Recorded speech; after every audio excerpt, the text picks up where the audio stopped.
Ladies, gentlemen, and those above such labels, hello and welcome to finally we're doing it, episode 95 of our unrecorded podcast. I'm your host, Trent Dean. My co-host, as always, is Dane, extra crispy Larson. Dane, what time were we going to record today? 2:30. What time is it right now? 3:10. Folks, my computer, for lack of a polite term, sucks shit. Every episode, a little peek behind the scenes here, we've done this for pushing 2 years, almost at 100 episodes. I wish deep in my heart I was kidding when I tell you all that every fucking episode, some portion of this setup does not work. And I need you all to understand, I don't use this for anything else. I cannot remember the last time I sat at this computer to do anything but fucking fight Audacity or OBS or my microphone. I'm going to walk you all through the way that I have to set this up for this to actually work. The new setup is what this is going to be. I have to turn on my computer.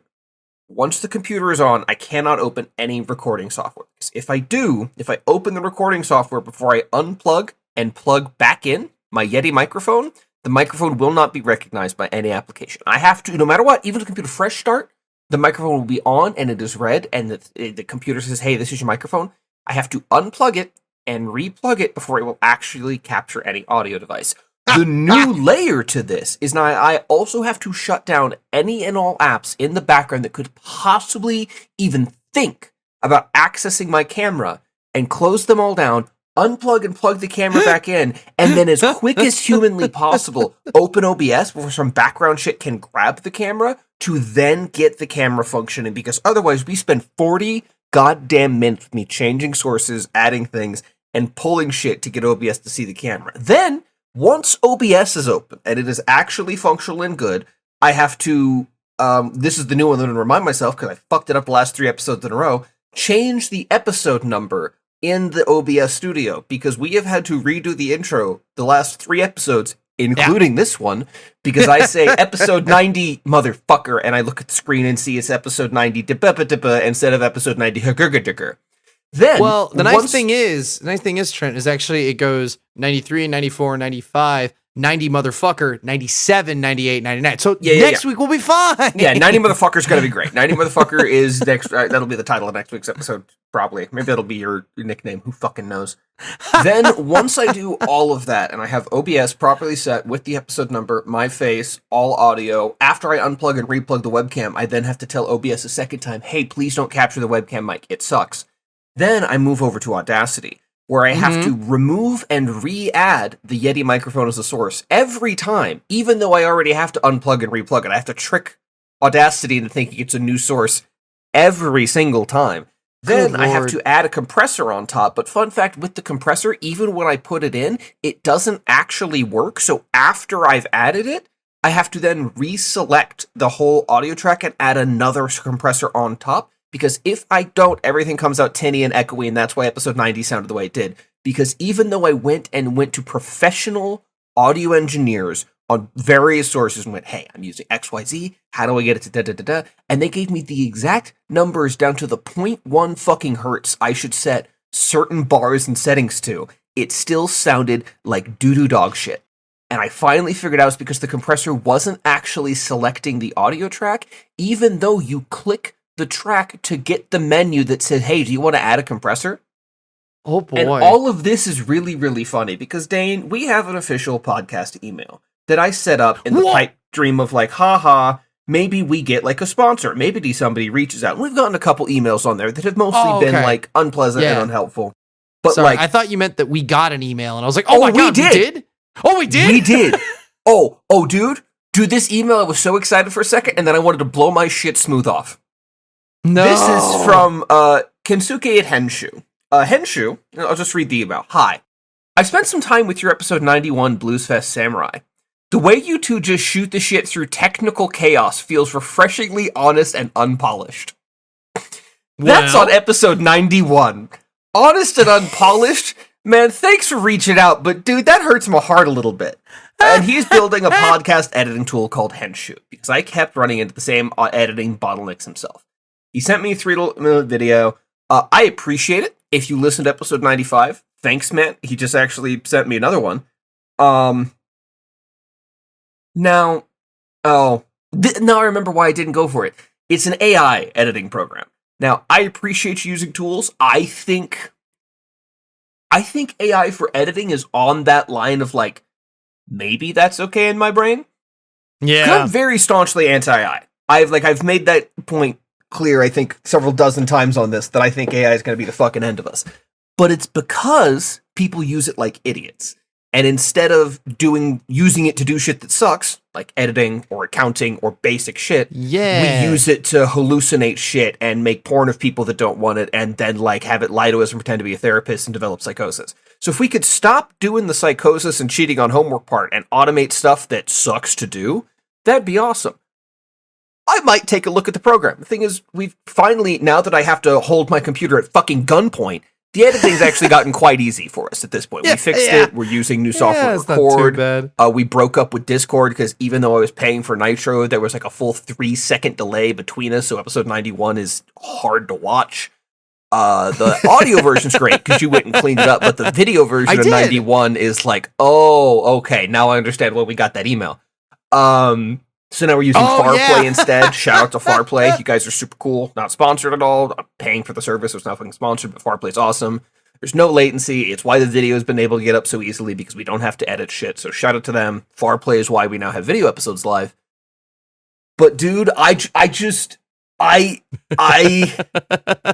at least he says we're honest, because I think we are, and we are very honest. Yeah! I don't think anything is more honest and refreshing than the fact that truly nothing would bring me greater joy than taking this laptop out back and putting it down like Old Yeller. I think that's really what needs to happen. As soon as I can like upgrade, and like there is a really solid chance this laptop just becomes like my put it in a bag and take it place when I travel to just use as a streaming box once I get a new computer and get this set up. Because it struggles from basic fucking Minecraft. Not modded, no nonsense. Which is weird, because other games, like, I can run League, there's some games that work on here because this was a gaming laptop. When I got this thing years ago, it was a gift from my ex's dad, of all things. It was a VR-ready gaming laptop in 2017. Oh, shit. So, yeah, 9 years ago. So, 9 years in laptop, that's 140 years in regular time. So yeah, that's, that, I just had to get that off my chest, because if I didn't vent that out, my heart was gonna fucking give out. I really wish Dane could have seen me, which if he could, I wouldn't have been as stressed. But the faces I was making and the exasperated rage rolling across my entire body as I'm moving USB ports around and clicking through every submenu, I have learned more about the non-functioning aspect of the various security functions of Windows 10 the past 40 minutes than I ever wanted to know. So those Shidded Jorts aside, how are you, Dane? Well, hey, I'm extra crispy and 32, baby! It was my birthday yesterday! Yeah, and I totally said it on time. Yes, you did. Like, you were definitely at my wedding ceremony. Oh my god, dude. I had a whole bit. It was going to be so funny. There's 1,000 clocks at my workplace. And I was watching them. I'm going to be like, all right, at 11:59, I'm going to be like, haha, almost forgot. Gotcha, bitch. And I was going to send this whole thing. And then at like 11 o'clock, I was getting trained on stuff. That was almost a problem. That's another note for down the line. The past 2 days of training have been interesting for me. I'll explain why later. Nothing bad, nothing terrible. Just I'll get into it. It's fine. And I get pulled in, and we're doing stuff, and I'm learning new stuff, and I'm finally becoming more functional. And like, we hired a new guy to do all the prep work and stuff, because basically the way it works at my job is you get hired, you're not allowed to do anything. You can't touch anything. It's FDA. You have to be certified. Yeah. So once you get certified on, hey, you are allowed to wipe stuff off with chemicals without supervision. That's all you do for like a fucking month. Because you've been saying that. I remember they need you to do that. We got a new guy. Because of how difficult my training process was, because of HR backend fuck-ups, his was much easier because they went, okay, don't do this, don't do this, don't do this. Well, like, I think I told you, there's like 400 digital trainings I had to do. Yeah, you were training. It was like 10,000 hours, but like actually. But The problem is that in my orientation, they gave me the wrong 200 trainings first. They gave me the generic, you technically work here, not for my actual department. So when I got started, my first week, instead of having those done from orientation, I had to redo all of them, plus another 200. Yeah. Because that happened to me, when he got hired, they went, don't you fucking dare give him this curriculum, do this the correct way, fix it for him. So when he came in his first week actually in the building, he was able to start physical training. And just a bunch of stuff that, like, we were in shutdown, there were a bunch of issues that due to timing, I got fucked. He didn't. So now he's fully prepped on all the training. We've chained him to the hoods where he does stuff, and now I'm going to do more stuff. So they pulled me out of the lab, and I had to leave my phone and put on scrubs and da-da-da-da-da-da-da.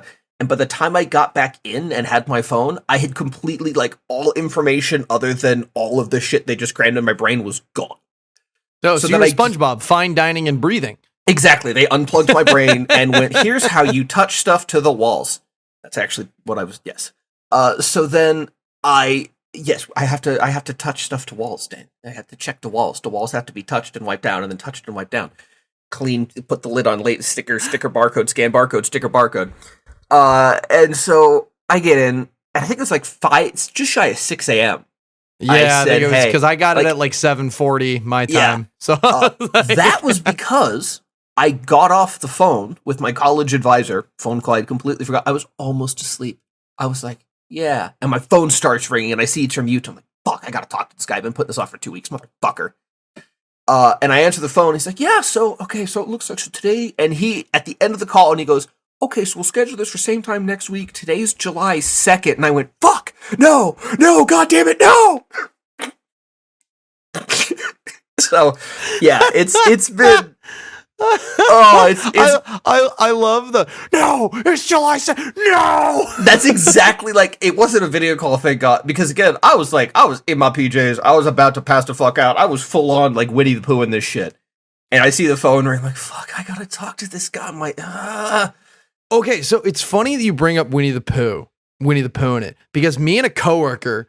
I don't know if I talked about this last week. You and a coworker Winnie the Pooh in it? Hey. Shut up. No. We had a conversation. What kind of gym you work at? I can't. Okay. Shut up. I don't remember exactly how we got on the conversation of it, but there's a train. Oh, of course there's a train. Yeah. I can make more fun of you winning the Pooh with your coworker. I mean, I know it's a fancy gym and all, but like you got your nuts out at the front desk. Is that part of the service? Like, it's a high desk. It's a high desk. Okay, but like, it's a high desk. High desk. Oh my! Do they give you like official gym underwear? You got to you go in the locker room. You put on the gym boxers. They got the logo on the front and the back. Well, the front's the logo. The back says Juicy, right? Yeah, of course. Yeah. So we were talking about it, and I think she might have said Donald Duck in it.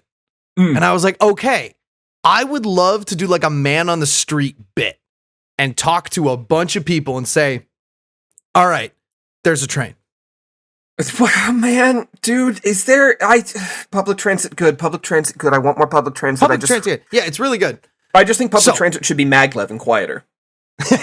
So I want to do a man on the street thing where I go to people and say, okay, you have a shirt on and no pants. What animated character are you? Because I want to know the statistics. Because then I talk to other people because I feel like because I talked to Amanda when we had some friends over as well. Donald Duck in it is more like he's in uniform. Dude's in uniform, no pants. That's like it's a statement. Winnie the Pooh in it is no shirt or is a shirt, no pants. You're living your best life. Yeah, I feel like Donald Duck in it is you work from home and you have to be on video calls and no one's going to see below your chest anyway. And Winnie the Pooh in it is you're stoned and there's chips on your chest. Got it. See, that makes sense to me. Yeah. So I like that. So that when you said Winnie the Pooh in it, yeah, it depends on what your state of being is. Are you Donald Duck in it or Winnie the Pooh in it? Yeah, and believe me, I'm not taking those phone calls with this man seriously. Does he listen to the pod? Oh God, I hope not. Here's the problem, right? He's very helpful. As helpful as someone can be. He's helpful because he's a gatekeeper, if that makes sense. The job of the advisor is you finish a class, you say, hey, I finished the class, load me up the next one, right? And they're supposed to check, because this is a go-at-your-own-pace online college course. There's no classes to attend. There's no, like, show up at this time. Nothing's mandatory. So basically their job is to, as politely as possible, be up your ass when you're not logging in and checking stuff enough to be like, hey, if you don't do XYZ, you are going to get kicked out of the program. And then secretly, because my mom used to work for this company, I know what his actual thing is. You're under my tutelage. If you don't finish your program, do XYZ, and my numbers look bad. So I'm a metric for this dude. Gotcha. The problem is, I don't know how to say this nicely. I'm not going to say I'm smarter than him, because he has multiple degrees and his whole job is helping other people through college. But man, he talks slow, and man, he don't listen. Just a lot of our conversations, him asking me a question, me giving a very thorough, detailed answer about here's where I am, here's what I need, thank you so much. And he goes, okay, so let's talk about where you are and what you need. I'm like, motherfucker, I did. I just did. That's what I just finished doing. If you really need to re-clarify the corporate jargon I just gave you into different corporate jargon in a different font, that's great. I've been awake for 17 hours at this point. Get off my nuts. Schedule me my next class. Yeah, I get that. So I'm sorry. It's fine. It's okay. I just wish he talked a little faster. Because I stopped scheduling 30-minute calls with him because 30 minutes became 45. I schedule 15-minute calls, and that's a 30-minute call, and everything's okay. Oof. Which wouldn't be as difficult if I wasn't on night shift and he wasn't in Utah. So the only time I can talk to this dude is 5:30 a.m. after I've worked a full 12-hour shift. Yeah. Because wait, is Utah Mountain Time? It's 2 hours ahead, so whatever fake time zone that is. Utah's in Central Time? Sure, man. I don't know. It's not a real place. I don't care. Crazy. Utah came up with dirty sodas. They're fucking gross, and I hate that they're everywhere now. I hate them. What? Do you not know about dirty sodas? I don't like that you're saying those two words together. Oh, that's what they are. I didn't come up with this. They fucking call it. A dirty soda is one of the So, I've already dunked on the LDS Church last week with the beans, so I can say this. I don't know what it is about the LDS Church where they can't have caffeine, can't have alcohol. Like, they have their dietary religious restrictions, and we can say what we want about that. But what they do to circumvent that, quote unquote, is dump ungodly amounts of sugar into other shit, and that is their, like, vice, quote unquote. A dirty soda is, let's say, a Coca-Cola in a cup with multiple flavored syrups added to it and cream and shit mixed on top. It's like an Italian soda, but instead of using club soda as the base, you use an already sugared soda and then add more shit. Won't they have to use, like, caffeine-free Coca-Cola? No, I think that's okay now. I think the church is chill with that now. I thought, because that was the joke, LDS Coca-Cola. They are free to drink Coca-Cola. The church's health code, the word of wisdom, bans coffee and tea, but does not ban caffeine. So why coffee? Okay, I can't think about that. Or I'm gonna fucking explode. But yeah, so they can have Coca-Cola, but these dirty sodas, they were for a while just kind of a Utah thing. And then I don't know what happened now. Everyone fucking has one. Taco Bell does them. They'll just dump cream on top of Baja Blast for you. But it's like vanilla sweet cream. So, and then the worst part about the reason I hate them so much is everyone who gets them sees them, at least in our area, gets them because they're advertised. Ooh, a dirty soda. I want to try that. And then you get about halfway through and you realize, oh, this is hard to drink. This is like cream on top of a fucking Baja Blast. And then you drink half of it and you set it down in the breaker at the office. And you know what happens when you leave cream in a soda? Ooh, I know. It curdles. Yeah, it makes fucking yogurt. Disgusting, curdled gunk that's all sorts of colors and shapes in a cup. And then they leave it there and it sits and they come back and they go, ew. And I have to look. Every time I come up, I see this fucking Baja Blast protein shake on the fucking desk, and it makes me want to throw up, but I can't throw away their drink. It's their drink. I have to find them and say, hey, are you going to finish that? Can you get rid of it? I don't want to fucking look at it. And then I look like a weirdo, but you're the weirdo. You put cream in a Baja Blast.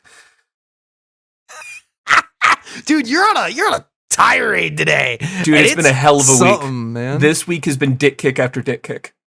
I'm so sorry. It's fine because now I have 11 days off in a row. Because Whoa! Yeah, so my job, here's why. My job, really, really cool. They give a lot of government holidays. And so, like, the people who work weekend shift have the 3rd and the 4th off as like a 4th of July holiday. And then like they kind of give like an extended like, hey, here you go. Here's a long weekend because it's 4th of July. Because I don't work weekends, what they did for my shift is go, well, you deserve a long weekend too. You get Monday, Tuesday off, and you get a paid government. You get your 12 hours of pay for those days. So instead of a 4-day weekend this week, I would have a 6-day weekend. But see, what I did, because I smart, I used 2 days of PTO for Wednesday, Thursday. So for 2 days of PTO, I get 11 days off of work, and I'm not missing any pay. Wow. Not losing a dime for 11 straight days. And now I don't take PTO off this early into a job, all that. I try to be like, I'm going to be there. But like, never in my life have I had an opportunity to have 11 days off and not get fucked one way or another for pay on it. So I'm taking this, I'm going to like deep clean the house. I'm going to do more college stuff. I'm going to like use this opportunity to like catch up on being an adult and all that stuff that I've kind of been pushing to the side as I'm adjusting to night shift. I'm just going to do all of it.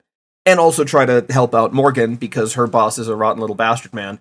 And because she was sick for 4 days straight, scheduled her to work 11 days straight. As definitely not retaliation, but just that's when we need you. So while she's working 11 straight, starting this Monday is when she started that, I'm going to be at home making food, trying to help like get coffee prepped the night before, and just trying to like support her going through working a very busy news season, understaffed with very little in the way of a break from it. So I'm just trying to use my time to help her out as well. Look at you being awesome. Look at you being awesome. I do stuff sometimes. Yeah. I got some fun things. So yeah, go for it, man. Hit me. I've been talking for a while. It was my birthday yesterday, so 32. I'm excited. I'm divisible by 16. 8, 4, 2. I'm excited. That's how math works. Get out of here. I just don't like divisible by 16 out loud. It sounds weird.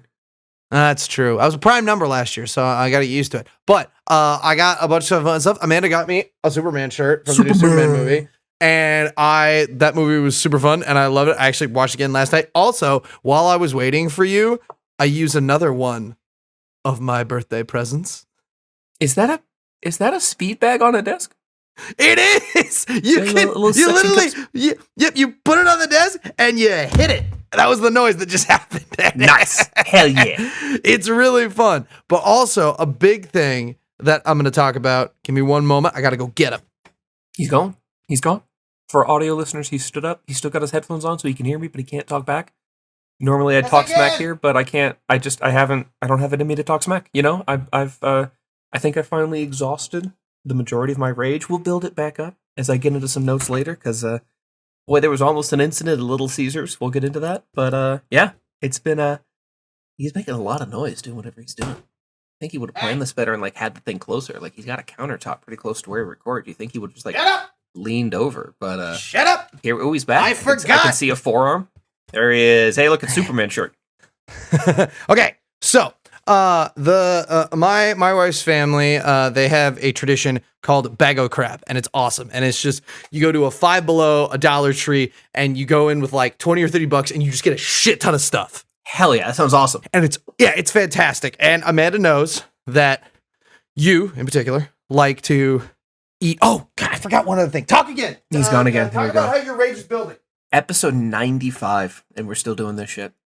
I don't have room to top episode 95, and I can't get my fucking camera to work, but episode 95, and we're dipping out of frame, we're shutting up trains. One of these days, I'm going to hit him with a ketamine neck dart and just lock us in a recording studio, do 30 episodes at once so we don't have to do this. Ooh, that'd be really smart. We should do that. Okay, so, Amanda knows he just wants that... a ketamine neck dart. So, Amanda knows that you not only like fun, weird, different candies and food stuffs. She's like, oh, you and Trent could talk about on the podcast. So we've got Bull Dack, spicy chicken, artificially flavored potato chips. I like the Bull Dack ramen. Those actually look good as fuck. Also, I need to clarify real quick. I do like these weird foods. I feel a moral obligation to try them because I am in equal amounts a big foodie who likes food and also a freak. So it's my job to eat the weird shit and tell people, hey, this weird thing, it's actually good or not. That's my job. Your personality. Yeah. It is a dead IO society. So I am actually going to open, I don't know if I'll open all these because I got 4 candies and I don't know if I want to open them all at once, but I might open these. So you get to pick 2 You get to pick 2 that I get to open and eat on the podcast. So we have the chips. We have the Reese's Big Cup Chocolate Lava. We got Reese's Strawberry PB&J. I'm really close to the mic. I'm so sorry. That was probably really loud. Okay. You're going to open plastic into it in a minute here, so don't think about how close you are. Yeah, so yeah, that. We've got the cherry chocolate cupcake M&Ms that I just pulled from the freezer. And smart freezer M&Ms, smart. Thank you. And then we've got peanut butter cinnamon roll. So M&Ms. I think you should do the 2 M&Ms because I have had the 2 Reese's and they're delightful. Okay. They're very good. Okay. The strawberry one is actually very good. I wish they still made them. I can't find them anymore. Reese's used to do those big cups with potato chips mixed into the peanut butter. It was so good. Crunchy, it was fantastic. And I can't find them anywhere anymore. They still make them. But the strawberry one's awesome. I really like the strawberry and the chocolate. Those are both excellent. So save those for when you want a good candy, because I know those are good. Okay, cool. So what do you want me to do first? Cherry chocolate cupcake or peanut butter cinnamon roll? I think do the cherry, because I think the cinnamon's going to linger, and I don't know if cinnamon on top of cherry is going to be a good flavor. Okay. You know what was real good?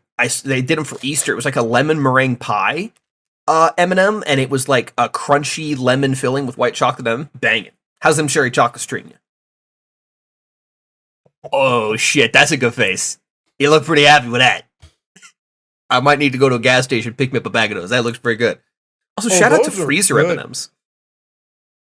It's just the way to do it. Oh, man. Cherry Those chocolate's banging? Okay. That's good. Because I feel like the thing is when you get with cherry, you can get medicinal real quick. Yeah. Cherry and blackberry are that way, I feel like. It's real easy to go straight to cough syrup if you're not careful. I don't think these do. I enjoy those. Those are very good. All right.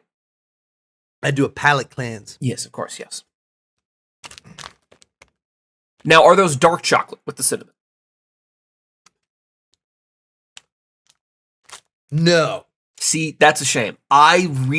One of my favorite candies, not a lot of people make it, and it sucks, but it's like a Mexican style chocolate where it's like cinnamon and nutmeg and clove and like a little bit of cayenne pepper with dark chocolate. That is like one of my favorite flavors in the world. I love that spicy, dark, bittersweet. So good. How's the churro? He's thinking. He's not making an immediate ooh face like he was with the cherry ones. Oh, that builds. The cinnamon builds up on you? The cinnamon, it's hard to taste the cinnamon. It kind of just tastes like peanut butter M&Ms. Interesting. Yeah. Yeah, that's why I was taking so long, because I feel like you could taste the chocolate and the cherry immediately. The cinnamon, hold on. Because I feel like cinnamon and peanut butter might be a little weird up front, but I think the chocolate's a good middle ground to bridge those flavors. I feel like it'd have to be a sweet cinnamon, though. Like a spicy cinnamon wouldn't work in that note. The more you eat, the more it builds. It builds. Okay. The more I'm really tasting the cinnamon now, and I'm here for it. Okay. All right. Shit, that sounds pretty good. Interesting. Mm-hmm. Okay.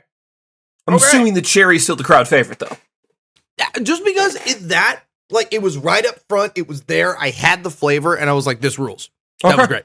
All right. Okay. But I do like the peanut butter cinnamon. It's not as up front in your face. Right. I feel like you'd be okay with eating this whole shareable size bag, just like, oh God, I finished it. With the cherry chocolate, you'd be like, oh, I've eaten half this bag. I should stop. It's a little richer. Like that black so I'm going to go put vibe. these back in the freezer, and then I have more things to tell you.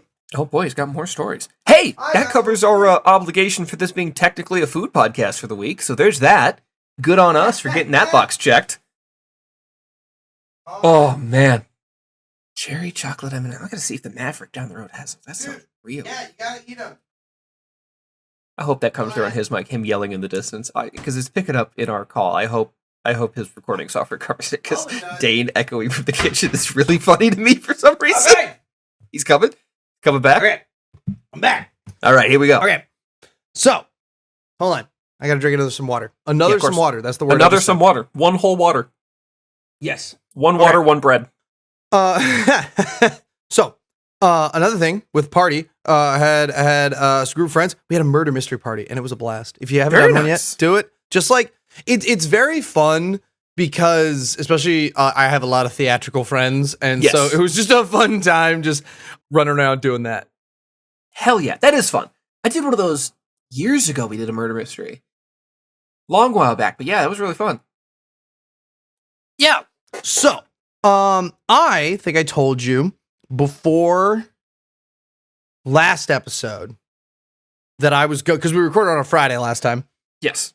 That I was going to a film conference called Filmscape. And it was awesome. It was super cool. I really enjoyed it. And hold on. He's pulling up. He's sticking. Perhaps. Very intent.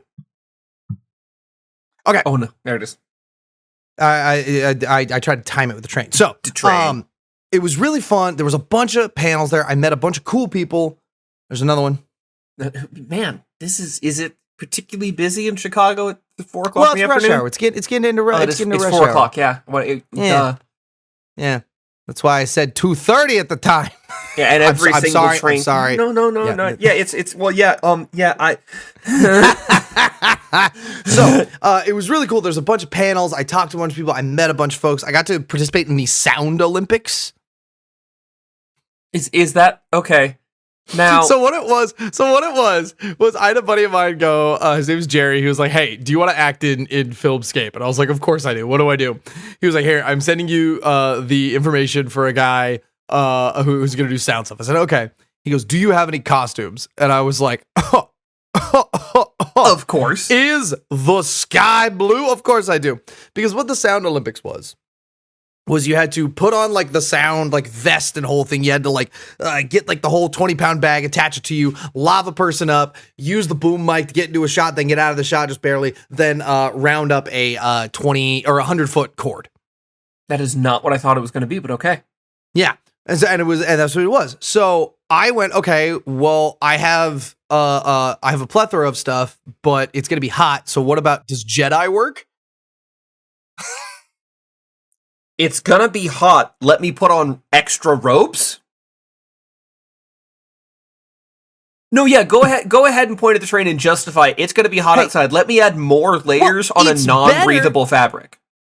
Actually, okay, it's better than my Indiana Jones costume because that has a thick-ass leather jacket that is super, super hot, so I'm not going to wear that. And I haven't done my Temple of Doom Indiana Jones outfit yet because I got to cut off the sleeve. I hadn't done that, didn't have time. Oh, Sluts Indiana Jones, yeah.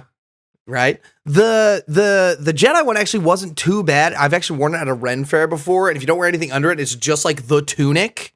Okay. And I have like flowy pants. It's actually pretty solid.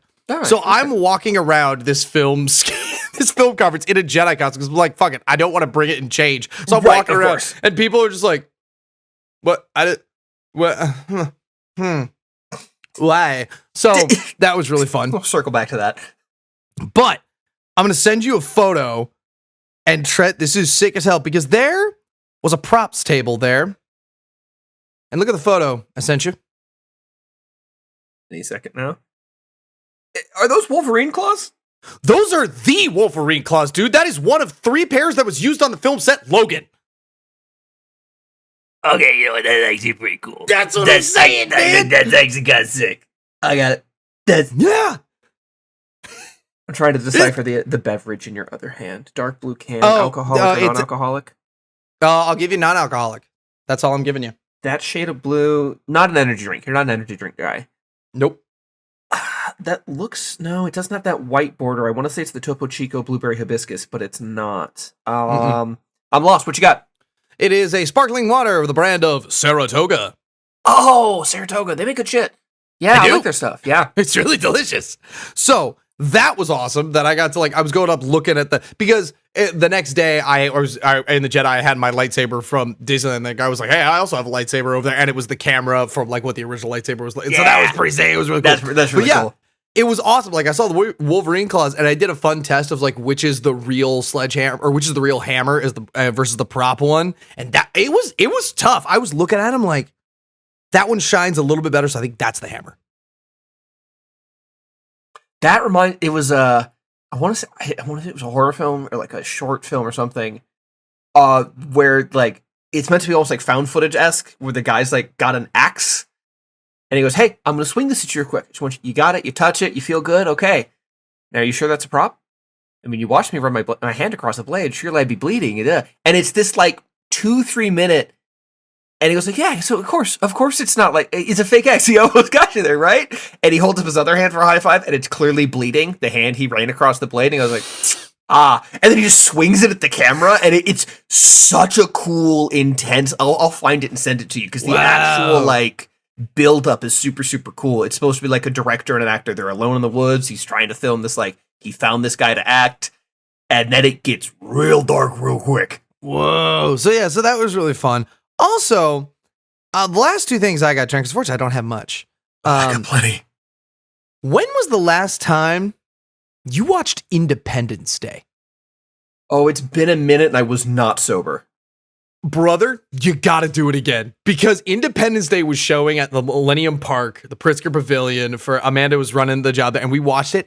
Damn, that movie's 90s in the best way. Like, the movie starts with like, boom, it's this movie in this like super 90s. Like, it was the 90s nostalgia that made me go, hell yeah. Not like it's awesome because you have peak Will Smith. That dude's charming as hell. Like, holy shit. Like, just some of the stuff he was saying in there.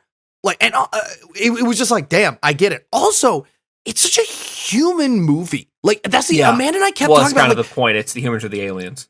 Yeah, but it feels so natural. Like, after his buddy dies, spoilers for a 30-year-old movie, he crash lands and he's like running up to the alien ship. He's like, yeah, I got you. That's it, man. Welcome to Earth. You know, like all this stuff. It's like, yeah, that's what you do. Earth, the welcome to Earth is such a good, like, because he's so mad and he's like, fuck this guy. Line up your friends. I'm gonna destroy him too. And like, it's such like, and then he's like dragging him in the desert and he goes, what is that smell? Like, just such a human reaction. Like, scary to punch him right in the face. Welcome, because what the fuck else are you gonna do at that point? Yeah, exactly. And not only that, it's peak Jeff Goldblum.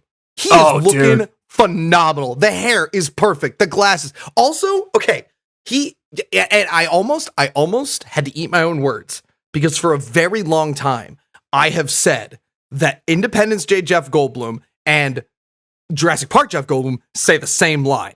They do. I was worried that they weren't. Because what it is remember in Jurassic Park, when he's in the back of the truck and he goes, must go faster, as the T-Rex is chasing them. Yes. Mm-hmm. Vaguely. Is it must go faster?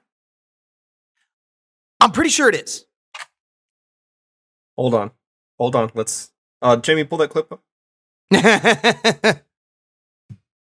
Must go faster. Independence Day comes up.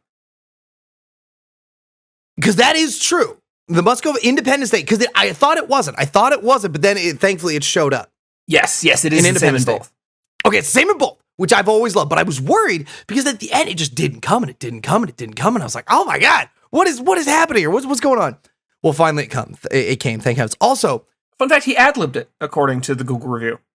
Amazing. He did that as an intentional throwback to Jurassic Park. Of course he did. I love it. Also, I think there's a bunch of ad-libbing between Jeff Goldblum and Will Smith in there because that dialogue back and forth, it's so good. Like the whole thing with the oops. I don't know if you remember, but he like goes backwards and he goes, oops. And then Jeff Goldblum's trying to do something. He goes, wait, what do you mean? And then Jeff Goldblum looks at him and he goes, oops. It's just like, it's just back and forth. So they're really good together. And dude, two dudes in the middle of maybe Death Valley, the Mojave Desert, just an actual desert, walking away in flight suits from like an explosion / like smoldering wreck, holding cigars and sunglasses. I was like, Jesus, that is the coolest fucking thing. So that, and then I didn't realize this was a thing, and it made me laugh throughout the entire movie. There is I don't know what you remember about Independence Day, but I want to say it's Bill Pullman's press secretary. Because Bill Pullman is, I think, President Thomas Whitmore. I think that's his name. That name sounds correct. Sure. You know, the other thing, Will Smith, his ad-libbing's great everywhere. It's part of why I love Men in Black so much. He's just, he's got that quick, like that line in the second one where they pull up the car and Tommy Lee Jones is like, oh, the driver's new. And Will Smith goes, yeah, it used to be a black guy, but he kept getting pulled over. And Tommy Lee Jones just goes, yep. That apparently was an ad-lib line as well. Well, and of course, Tommy Lee Jones is going to go, yep. Yeah, because he's champion. So I don't remember this, but Thomas Whitmore, Bill Pullman's president, there's the president. His press secretary is the ex-wife of Jeff Goldblum, and it's kind of revealed later in the movie. Yeah, hold on, there's another. Oh wait, not the actor in the film. There, yes, okay, yeah. That's right. That is not coming back to me. I thought you meant like they were acting together, having been recently divorced. No. In the story, that's what it is. And Connie, the press secretary, brings both Jeff Goldblum and his dad in, and they're sitting there talking. And she goes, well, I'm gonna bring him. And he goes, I don't know if he'll come in. She goes, oh, you don't know if he'll come in because last time you punched him in the back of the head. And then his dad goes, you punched the president? He goes, he wasn't the president yet, which made me laugh so much. Yes, I love that line. They don't show it, but the visual of 90s Jeff Goldblum getting into just a scrap, a full fight with 90s Bill Pullman is really funny to me. I don't know why, but it's hilarious. Especially like, you gotta be in a particular situation to punch somebody in the back of the head. Like, right? That's either you suckered him or something silly happened. Yeah. And so that was great. But I mean, just peak Jeff Goldblum. He's looking great. He's doing all this stuff. And man, once again, I know we talk about it almost every week. God, it's a real ass movie. Yeah. Dude, there is a shot after the big explosion of the aliens like destroy all the cities. First off, that's unbelievable. Like everybody clapped when that got done. Like we all clapped because I mean that's the scene from the movie that everybody remembers, and it goes on for a while, but it's earned. It's so earned. Like just the explosions, cars are flipping. There's real fire. People are running. It's terrifying. I think that movie is gratuitous in the perfect way, in the way the Transformers movies wanted to be. God damn, like, correct. I feel like Independence Day, Michael Bay saw that and went, fuck yeah, that's all I ever want to do, and then that's all he ever did. Which is fine. Those are great. They're fun movies. But Independence Day is like, every bit of pyro they used on that film was necessary. Like, in a vacuum, you watch that clip and go, God, that seems like an excessive, like, that's a lot of explosion. And then in the context of the film, it's like, no, that's 100%. Don't miss a minute. And so it gets done, and Vivica Fox's character, so Will Smith's wife, or no, girlfriend, she like, kind of like piles, like climbs out of this rubble with her young son and the dog, and there's this huge like circular concrete structure from like the tube where they hit, and it's a real structure, and she walks out of it, and then it's just fire and destruction, and I was like, oh my God. I think the move away from that level of practicality is why you don't see those big spectacle disaster like that's part of why recent Godzilla movies have sucked. Like, as dumb as that sounds, like, say what you will about the Godzilla film with Matthew Broderick. That movie sucks ass. Yes, but none of it's, like, it's visually worth it. Like, it's not. Is it, though? Is it the 1998 Godzilla movie? Come on. The eggs were real. They walk through all the Godzilla eggs. Like, there's a level of, like, was the movie good? No. But the destruction and the environment, they built it. They didn't do anything good with it, but it was there, you know? I guess. And I feel like I think one of the best examples is like 2012. That movie, like, oh, the world's gonna end in 2012. And it was all just like CGI shit, and none of it was real, and none of the like destruction. There was nobody walking through wreckage adding weight to the wall of shit you just watched. It was wall of shit after wall of shit after wall of shit. There's no like depth to that spectacle anymore. And like Independence Day, there's a big scene with a big spectacle and it's insane and there's a huge explosion. And then you see the human element, the actual like somebody walking through having survived that makes the film matter. And you don't have that anymore. Yeah. And you know what's crazy? You know what I love? They made her character matter. In the mid-90s, like, she advances the plot. Even if she wasn't 100%. Will Smith's girlfriend in that, she advances the plot. She finds a tow truck. She starts picking people up. She finds the first lady. Like, it's awesome. I'm like, damn, they actually gave her something to do. It was a B-plot that wasn't just like a side thing that never gets resolved. Yeah, and this sprawling thing where, like, you have LA, New York, DC, and then everybody comes together, but it's not forced. It actually makes sense. It tracks. It's so good. And then the alien design is super cool. Mm-hmm. And I mean, it goes without saying, but I'm saying anyway. Man, I got chills at that Bill Pullman speech. It's a good speech, man. It's a killer speech. It holds up. I mean, like, I know they made an Independence Day sequel that certainly happened, and I don't know if I will ever watch it. But there's a reason the whole marketing for that film was just that speech over the trailer. Like, like it works. I gotta say, I have to give credit due. The last recent movie I remember that we'll talk about, like, where there's the destruction and there's the spectacle, but they earn it, like, the street level, was the first Avengers film. Yeah. Where, like the rubble, the wreckage, everyone, like, walking around through the blown up city, adding weight. Like, yes, there's an alien black hole in the sky and it's 100% just CG, whatever. But there's concrete dust in the air and people are bruised and broken and tired at the end of it. Like, that was the last movie I remember, at least recently, that has that level of spectacle, like you said, that earns it, that really adds that weight to it. So, and then I want I say this for the end because Amanda and I died laughing. Like, we were, like, fully trying to, like, contain ourselves, but it came out, we were shaking 2 rows in front of this guy who we're laughing at. Oh, the reason we're laughing at him is because at that end bit, they're in the flight suits, they're walking back, there's a big swell of music, they hug, they kiss, and Bill Pullman comes up to David, Jeff Goldblum's character. He goes, David, not bad. And there's a pause, because then he says, not bad at all. But not bad. A guy 3 row behind us goes, not bad. He saved the world.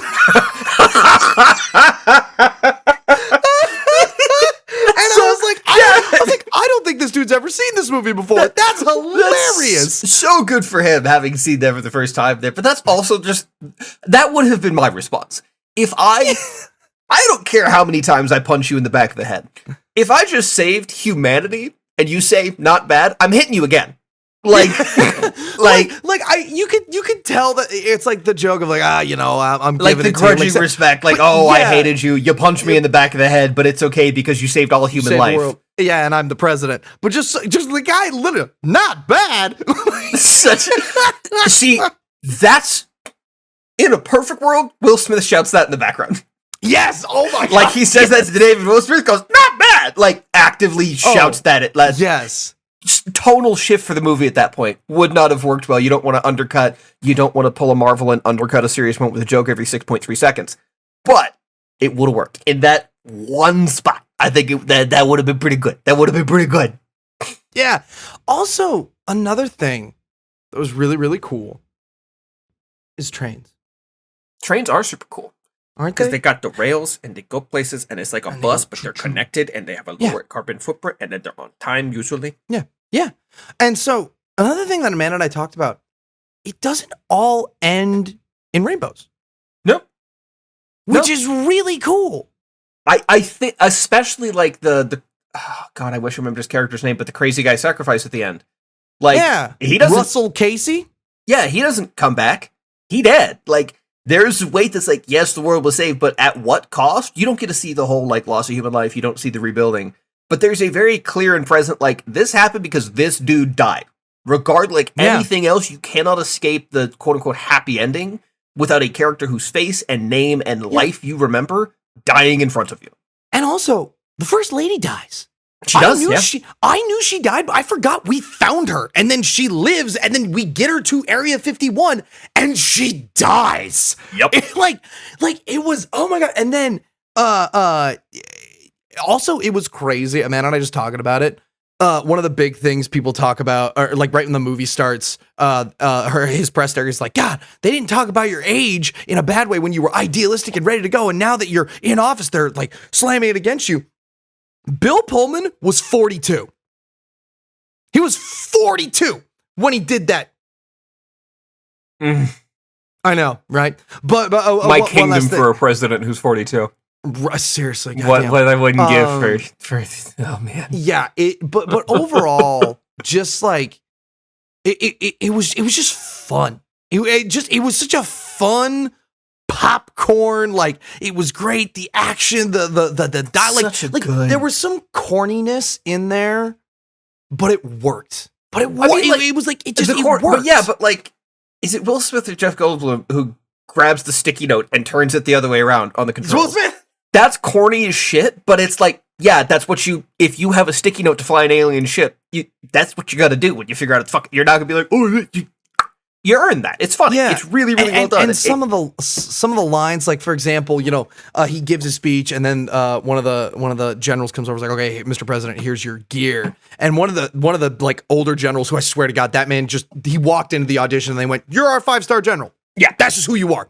100%. And he was like, "Tom, what are you doing?" And he goes, "I'm a combat pilot, Will. I belong in the air." And it's a little corny, but god damn, it worked. Now, who was in office at that time? Wasn't the current president a combat pilot in the 90s? Not Clinton. Okay, so it wasn't Clinton. Who was president in 96? Was it first W. Bush? Yeah, let me see here. Was it H. Bush? Let me see. No, it was Clinton. H.W. Bush was a combat pilot, though. So he was right before Clinton, right? Yeah, I think so. So they when the movie went in production, they were doing a nod to him. Yeah. Probably. That's cool, though. And the last thing, regardless of Trent, what you think about that, but yeah. Last thing, I got to do the coolest fucking thing. I got to close the big ass pavilion doors, which was really cool. Amanda was like, "Do you want to close the big doors?" I was like, "Yeah, I want to close the big doors." So I'm gonna send you a picture of the video I took of the doors closing, but I panicked because it's only 3 seconds long. I thought someone was gonna yell at me, so then I ended up just taking a picture. That might be the most you thing I've ever heard. That's awesome. Right. But no, it was super fun. And the fact that Amanda let me do it was super, super awesome. And yeah, it was just awesome. I got to turn a big ass key because Amanda turned the other big ass key. Those are big ass doors. They're big ass doors. Yeah. You had to turn two keys at the same time, like launning nukes. Yeah, that's pretty sick. Cool. She literally was like, "All right, when I raised my hand, you turn the key," and it was cool. And they were like, you know, in Hoth when he was like, "We have to close the base doors, princess." Yes. And then Chewie goes, like I wanted to, but people would look at me weird. So, like that's all I got, man. You. Valid. Dane, I said this week you kind of kicked the shit out of me. Mm-hmm. Yeah. So, Dane, I've been thinking a lot about life, death, one's place in the world, what things look like, existentiality. Why? Because I think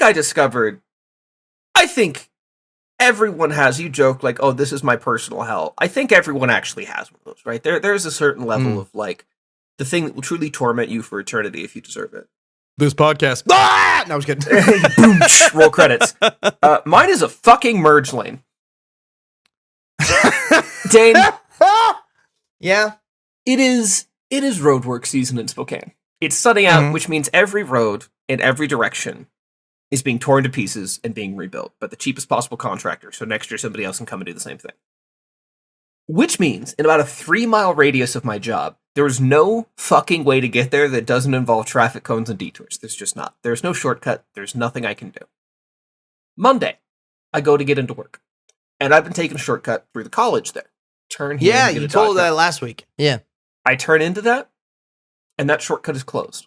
And they're redirecting you to a detour where you have to merge back in to the other lane and you're fucked. Because in addition to the road going this way, they're just redoing all of the roads inside the college area, the one that connects. So I'm fucked. I can't get through there, right? I'm like, okay, that sucks, but whatever. So that's Monday. And then I get in on Monday, and I'm stuck in traffic with one of my bosses. Like, I'm 2 cars behind him, and we get in, and we're both like 5 minutes late, and we laugh about it. Haha, funny joke. And then we get into work. And we're going through our pass down, the like, here's what happened the last shift, here's what we need to do. And he looks at me and goes, "Trent, fuck, you were supposed to be here 2 hours ago for your training for this digital thing." And I go, "Oh, god damn it, okay." And so Monday, there's a little bit of miscommunication. That happens Monday. We reschedule for Tuesday. Now, Dane, we operate on military time at my job because for ease of like reading documents, you have to write the 24-hour time clock so there's no confusion about AM, PM. They simplify the numbers. Everything is tried to be so at a glance you know when and what time something happened. So it's harder to fuck up is what they do. So we're in the lab on Monday. And we get everything rescheduled. And he looks at me and he goes, "Hey, 3 o'clock tomorrow. 3 o'clock. You have your training." And this is at like 4:50, right when I get on shift, right? I'm like, cool, 3 o'clock, absolutely. And I go through the whole day and I put my alarms in. And that's like an hour and a half earlier than I get to work. So I set a couple extra alarms and set a reminder. And I get everything put together. We go through our 12-hour shift. We do a bunch of shit. And then Tuesday, at the end of the shift, he texts me, "Hey, 1300. Remember, 1300. And I go, "Oh, God, I'm so stupid." it's 1300, not 3 o'clock. That's what he meant. Let me get this all put back together. That's going to be a kick in the dick because I'm leaving it. I'm leaving here. He texted me at 4:14 a.m. So I go home like, cool. I got to set my alarm for like 11 because I got to shower. I'm going to sleep for maybe 5-6 hours tonight. Tossed and turned, couldn't make it. Actually ended up being like 4.5 hours of sleep. And I drag my technically functional ass to work. And I get in and I go to the office where I'm supposed to meet this person. And the lights are off and no one is there. Mm-hmm.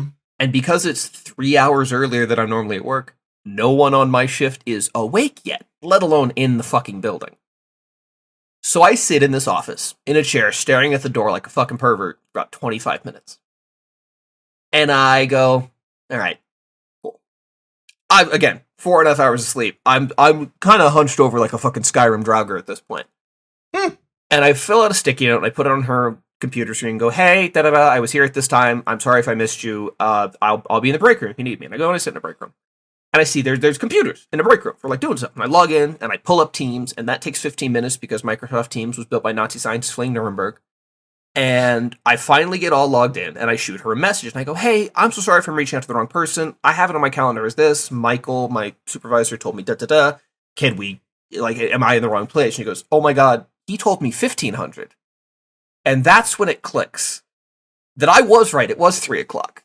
He mistranslated at 4 a.m., 3 o'clock to 1300, which then fucked my day by about 3 hours. No. Which is fine. I get it sorted out. And I get in there, we do the training, and everything's fine. And then I start training on new stuff, because I got trained and certified on digital things, so now I can do other stuff. And now, I do not mean any ill will towards the person I've been training with the last 2 days. They are very, very good at their job. They're very by the book. There's a reason they're a trainer. They're good at what they do. To simplify, I will say their training style doesn't, like, it teaches me, but fuck, it pisses me off. Just the way they explain and teach things grinds my fucking gears. Just a little bit. Not their fault. It is a good way to teach. But it is a very, like, do you know this? Tell me the answer. Ah, gotcha, bitch. And that makes me go, just tell me the fucking answer. It's fine. I'm on 4 hours of sleep. Maybe I'm just a touch irritable. It's okay. It's okay. I go through. I leave a little early because I got there a little early. Go through my shift. That's Tuesday. Yesterday, I go to get to work. And I go, okay, that shortcut, that's dead to me. That's not going to work. This merge lane here, talked about last week. I tried to do that and had the whole thing work. I'm just going to go to this lane and go straight and turn right. That added 36 minutes to my drive. It took almost 40 minutes to go half a mile and turn right on a road. Jesus. Because like 2-3 cars max can turn right at the light because everybody's going to the left lane and merging, and it condenses down and it's just a fucking mess, right? And I see a car 2 cars ahead of me. Dude opens his window and takes a picture of the traffic out in front of him. And he's clearly a touch agitated. And at the first possible exit to turn into the college, he turns right to try to get around everything. And as cars continue to advance, I see him doing circles in all the parking lots, realizing I'm fucked. I can't actually get out. So he was 2 cars ahead of me. He then gets back on in front of me. Because in the time it took him to do a lap through almost every parking lot, he realizes he can't get out. And I've only moved up 2 fucking cars, so he gets back in right in front of me. He's on the phone with somebody, gesticulating wildly. He's clearly pissed. And we pull up a little bit, and there's another way you can pull into the college. And by God, he pulls in there too, and drives in circles, and practically fucking drifts his busted truck, pissed off, doing laps, can't get out, tries to cut me off to get it again, like, nah, you stupid, and he gets in behind me. And I watch about 8 other people do the same fucking thing. Just like hornets in a jar, just circling, right? Oh, my dog's pissed. That's fine. We'll deal with that later. Hey, you know what? You know what? He can avoid that? Public transit. Yeah. Well, the reason everything's fucked is because they're trying to build the North-South Freeway and get Freya fixed up. The North-South Freeway, that'll be done sometime in 2085. That's what I was about to say, yeah. Like, if we're lucky. Seriously. Yeah. So I get through all this traffic. I get into work. This is yesterday. And I start training with the same person again. Which, again, they taught me a lot. I learned the material very quickly. I don't know if it was because of efficacy or because I just wanted to burn it into my brain so I could stop having these conversations. They taught me very well. I understand the concepts great. Just a little bit of gear grinded though, right? And so this is it's fine. We're going through. Go through my hell is a merge lane, all that fun stuff. And then Dane, we take our break. We go, because we work 12-hour shifts, we get an hour and 15 minutes of break. And we decide what that looks like. We decide where we're going to go, split that up like 30 here, 45 there. So it's just shy 8 o'clock. Go take a break. I put them on. There's Little Caesars right up the road. I go, hell yeah, I'll get me some Little Caesars Crazy Cups. Because, you get the little cups, little pizza puffs. It's $4, $5 if I want to get a drink. That's a nice little lunch, right? That's fine. I go get my lunch. And I pick it up from the pizza portal. And if you get a drink, you get the drink. They just say, hey, just go grab your drink. Go get the pizza portal. You type in, you open, you get your pizza. Have you not seen the pizza portal? How long has it been since you went to a Little Caesars? Brother, we don't got Little Caesars out here, man. Really? I haven't seen one. Huh. Well, for you, have I told you about the Crazy Cups, the Crazy Puffs? You told me about the Crazy Cups, but I don't know what the pizza portal is. The pizza portal is a little, lockbox that is a heated lockbox that has a touchscreen. And you either type in a code or scan a QR code, and an electronic door goes and opens, and you pull your pizza out of a heated locker. It's like an action. Yeah, it's really cool. Actually, it's like a little bit sci-fi. It's a pretty sick way for their whole shtick being hot and ready for you to just order ahead and just grab your shit. And you don't have to whatever. Yeah. So I grab my stuff. I get my sauce from behind the counter. I go to grab my drink, and there's a dude, maybe 20 something, looking at his phone, leaning on the handles of the drink cooler.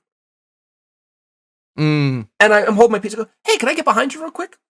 Doesn't move. Doesn't react. Doesn't look at me. Jesus. And I say this as I'm walking towards him. I get a little closer. Go, hey, Brutus's ass. Brutus's ass. Brutus's ass. I get a little bit closer. Go, hey, man, I just need to get in the fridge behind you. Still no reaction. Nothing. Jeez. I am standing next to him. His shoulder almost in my chest. And I lean in and I go, take a step forward. I'm going to grab you by the neck. And he looks up and goes, oh, my bad, dude. And I take it, because at this point, I'm exhausted. I'm not thrilled. And I take my drink, and I sit in my car, and I eat my Crazy Puffs, and I go back to work, and the salt, and the fat, and the butter makes everything a little bit better, and everything's okay. And I go through the rest of my day, at which point, through no one's fault, just about everything that can go wrong does. Jeez. Because, we have to take these samples, and the whole point of the sample is I take a thing that's full of bacterial media. It's like a jelly that if there's bacteria will grow, and we have to touch it to stuff in rooms. You have to there's specific place, this is a high-traffic area. You touch the wall with this, and then you wipe down the wall, and then you put this, and a week later, if the wall was gross, we'll know, and we'll have them do something about it, right? We do this in 10 rooms, I think, total. Each room, anywhere from 3 to 8 places we got to touch stuff. And then everywhere we got to touch stuff, we also have to run a little thing that tests the air quality and checks for da-da-da-da. It's a whole process. It's very long, but it's all under the purpose of being sanitary and clean and make sure everything is as good as possible, right? And I totally understand. That's all my job is. Literally, once I am certified on doing this is all I'm going to do for 3 months. I don't mind the actual process. The problem is, this digital software we're supposed to use, you type in, you group stuff, you move it over, prints labels. And then part of the steps you're supposed to take is you have to scan the labels, because even if you are smart and can read, they don't trust you to not fuck it up, which is totally fair. It's 4 a.m. You're going to fuck it up. I think we tried for just shy of an hour to get that fucking scanner to work. Oh, God. Before we went, just message management, hey, this isn't working. Can we just type it? Can we just upload photos and type it and do this? So then a process that's normally beep, type, becomes type, photo, upload, type, done. Doubles the time everything takes. No way around it. It's fine. It's okay. It happens. This is in every room. We have to do this. And then halfway through, the printer for labels dies. Oh, God. So we have to have someone put on scrubs, put on a gown, put on a respirator, sanitize the thing, let it sit for 10 minutes. We take it, wipe it off, let it sit for 2 minutes. Then we could use the printer. On top of this, because of some new protocols, because they're kind of in between writing stuff, Every room we go into, we have to be in scrubs. We have to be in sanitary scrubs. And then to go into certain rooms, you have to put clean coveralls on top of that. Another layer of like, you are a gross human being. We need to stop human being grossness getting into the room. Mm-hmm. Many of these rooms, I would put on these coveralls, walk 15, 20 steps, go into another room, and have to put on a new set of coveralls.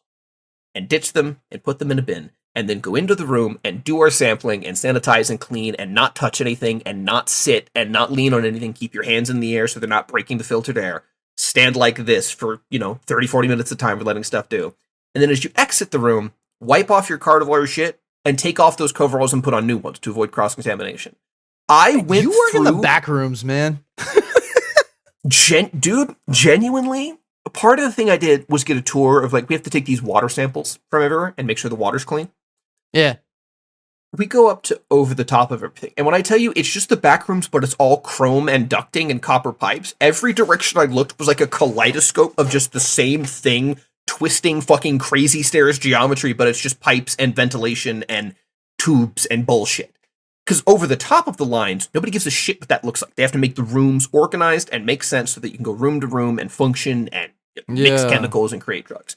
But up top where all the pipes is, they just make that shit fit. And boy howdy, I genuinely think I could live up there and never be seen by another human being just by moving around. I could become a ghost, like some sort of fucking cryptid in the roof of this place. It would not be that difficult. Over the course of my 12-hour shift, I went through, I shit you not, 13 pairs of just coveralls. Oh my God. Of on and off and on and off. And some of them I wore for 10, 15 minutes tops. Couple sets was like 3 minutes. It was insane, all of this. Wow. And we go through, and it just became this process of everything we did. Like, I got to wear this, like, respirator hood so I don't cook my lungs with the sanitizing stuff. The battery died on it halfway through. And so I had to take it off and wait and have somebody bring in a new battery and scan that. And it was the thing I checked. It has a battery light indicator, and I pressed an ISIV 4 bars, and it was just a faulty battery. It happens. I threw it into recycling. I went, hey, this one, it said it was full. I used it for 20 fucking minutes, and it died on me. And it was just this comedy of errors after comedy of errors, constantly being just a little bit irritated with the situation and finally thinking I have a grasp on the concept, and then the concept being like, actually, your shit doesn't work. Do it different, asshole. Over and over and over and over. And finally the day ends, and it's about 3:58 a.m. And we're all kind of chilling, and one of the bosses goes, hey, they just dropped in a bunch of like random training since we're going to be gone for a bunch of time. You guys need to go and click through all this stuff so it doesn't get overdue and hit our metrics. And I go, well, fuck, I'm going to be gone for 11 days. Other people going to be sooner. I need to go through 13 fucking quizzes and documents to sign. All of which I have already finished, but they revised one line or changed one word. Oh my and whenever God. they do that, you have to get recertified on the change. Whenever a new document is changed, whenever a change, you have to go through and do it. So we're all sitting and clicking, and like we got it done. We like asking questions back and forth, and we got through. But the end of my night thing, like I'm just gonna sit for a sec. And then having to rip through all this at like 10 minutes to get done as quick as possible so I could just fucking leave, being the end of my workday, I was like, oh Christ, I'm gonna fall apart. I can't keep doing this. And thank God I don't have to. Thank God I'm gone for 11 days now. I don't work again until the 12th or the 13th. I'm off from the 2nd to the 12th. So I'm good. I'm gonna come back better, faster, stronger. Everything's gonna be good. Oh my God. But dude, it was just like everything it was one of those weeks where everything I tried to do, almost entirely through no fault of my own, was just fucked and just worse for no reason. Holy shit. That's So, crazy, yeah. man. It has been an interesting. I think I earned those days off. Is what I'll Yeah, say. you I did, absolutely earned them at this point. Woo. Well, Well, that was anything a fun else? one. No, Yeah. I think that's. Let me double check my notes. Yeah, I got nothing. Oh, the only other one is I passed a sign that made me imagine a very funny scenario, Dane. You know how vaping's cringe and terrible? Yeah. And I don't want to like admit, but there used to be like a subculture to it where like you had to build your own parts and you'd get a mod and a coil, and it was like this MacGyver, like people like disposable vapes didn't really used to be a thing. It was a buy a tank, buy a this, buy that, and people would mod, and it was almost like this car culture of like you've got your big modded brick vape, and it was like what you did, and it was a whole thing, right? And I'm not saying that's a good thing. It's flavored nicotine. We were almost done with cigarettes, and then big tobacco got us right back in to find a new way to give us all cancer. So it's whatever. But I saw a sign, and I don't remember the name of the business, but it was literally like, we're starting the vape renaissance. And it was like vapor lounge, leather chairs, and basically the idea of like a cigar, like fancy cigar bar, but for vaping. And I read the words vape renaissance, and all I can imagine is Leonardo da Vinci on his little flying machine blowing fat clouds over Italy as he's swinging. Like, you're like just playing like Assassin's Creed, and you meet Da Vinci and he just turns around and blows a puff of fucking cotton candy in your face. He goes, "Oh, saw, dude, you want a flying machine?" And it just broke me imagining a vape renaissance. Marble statue, like, you know, the statue of David, but he's got a fucking vape rig in his hand. They somehow, and of course everyone claims the masters because they somehow made a vape cloud out of marble. Ooh, and it just sent me down this rabbit hole, imagining the stupidest shit you can imagine. It was so good. It was so stupid. The vape renaissance is such a stupid, terrible thing to want. And and imagining it is way better than the actual reality of them just going, "Hey, you want nicotine? It's fun flavors." Anyway, thanks for listening to episode 95 of our unrecorded podcast. Tell a friend, tell a coworker, who maybe was an interesting trainer for you. Maybe tell someone who taught you some stuff, and maybe you didn't love the way they taught you, and thank them for that, and really genuinely deep down appreciate the fact that they taught you. And then switch departments. Tell a friend. Tell a coworker to go watch Independence Day. Yeah, tell a coworker to go watch Independence Day. Fuck yeah, go watch Independence Day. It'll be after July 4th, but you know what? Fuck them. That's right. Watch Independence Day. You know, funny about Independence Day, they don't talk about the rest of the world. I mean, it doesn't, like, did anywhere else get got?